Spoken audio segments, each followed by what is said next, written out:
Hello dear students, welcome back to my channel physics SPC. Gravitation का एक question.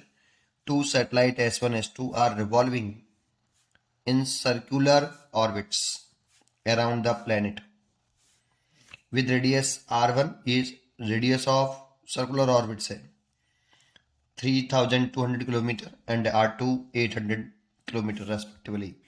The ratio of speed of satellite S1 to speed of satellite S2 in their respective orbits would be 1 by x, where x equal to। देखो, सबसे पहले जो हमें given है वो लिख लेते हैं कि हमारे पास एक प्लेनेट है ऐसे। ये कोई प्लेनेट है, इस प्लेनेट का मास कैपिटल M है और मान लो इसकी रेडियस R है। अब दो सैटेलाइट हैं S1 S2। तो S1 तो यहां रिवॉल्व कर रहा है और इस सर्कुलर ऑर्बिट की रेडियस दे रखी है, ये पूरी टोटल यहां से सेंटर टू सेंटर R1 बोल रहा है, कैपिटल R1 बोल दिया है 32 किलोमीटर पर सेकंड, ये 200 किलोमीटर। ये देखिए आपकी इस ऑर्बिट, इसको ऑर्बिट बोलते हैं, इस ऑर्बिट की रेडियस दे रखी है बेटा। अर्थ की सरफेस से हाइट नहीं है, सेंटर टू सेंटर सेपरेशन है, ठीक है। और दूसरा जो सैटेलाइट है S2 वो 800, उसकी radius of orbit centre to centre. ये S2 सैटेलाइट है और इसकी जो ये वाली रेडियस है R2, ये तो यहाँ से यहाँ तक हो गई R1, ये वाली पूरी। और इसकी ये जो रेडियस है ये वाली, ये R2 है 800 किलोमीटर पर किलोमीटर। ये यहाँ से सेंटर टू सेंटर, ठीक है। अब कह रहा है the ratio of speed of satellite S1 to S2।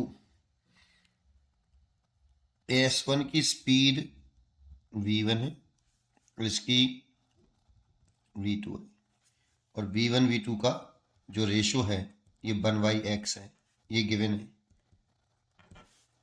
Find the value of x पूछा है। पहले हमें ये सब डाटा गिवन है। अब देखो, बस केवल आपको एक फॉर्मूला मालूम होना चाहिए कि अगर ये कोई प्लेनेट है, कोई भी प्लेनेट हो सकता है, यहाँ पे ये कोई प्लेनेट है, इसका मास है, इसकी रेडियस r, और ये कोई सैटेलाइट और इसकी radius of orbit small r, और ये कोई सैटेलाइट है इसका मास स्मॉल m है, ये ऐसे घूम रहा है, तो इसकी ऑर्बिटल स्पीड का फॉर्मूला मालूम होना चाहिए। ये रेडियस ऑफ ऑर्बिट है और ये सरफेस से इसकी हाइट मान सकते हो h, जानते हो small h, r is equal to लिख सकते हो r प्लस h, और small r radius of orbit है। सिंबल इंपॉर्टेंट नहीं होता, नेम इंपॉर्टेंट है। ये रेडियस ऑफ ऑर्बिट है, यहाँ पे radius of orbit R1 capital R1 capital R2 बनाया है, radius of orbit of satellite.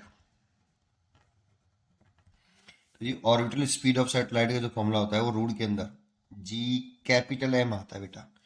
यहाँ पे प्लेनेट का मास आता है, सैटेलाइट के मास से ऑर्बिटल स्पीड इंडिपेंडेंट होती है, और रेडियस ऑफ ऑर्बिट लिखते हैं यहाँ पे आता है radius of orbit, centre to centre separation है, और यहाँ पे प्लेनेट का मास आता है, सैटेलाइट के मास से ऑर्बिटल स्पीड इंडिपेंडेंट होती है। तो बस ये फॉर्मूला लर्न करिए और कर लीजिए, है ना। इतना फॉर्मूला तो हमें याद होता है यार। चलिए करिए। तो V1 की value for satellite S1, for satellite S1 के लिए लिखें तो ऑर्बिटल स्पीड V1 मानिए रूट के अंदर, G इस प्लेनेट के अराउंड घूम रहा है, ये प्लेनेट है, तो G कैपिटल M, और सैटेलाइट का मास अगर हम स्मॉल m मान लें, इसका मास M2 मान लें, तो लेकिन उसके मास से तो इंडिपेंडेंट होता है, तो प्लेनेट का mass over radius of orbit R1।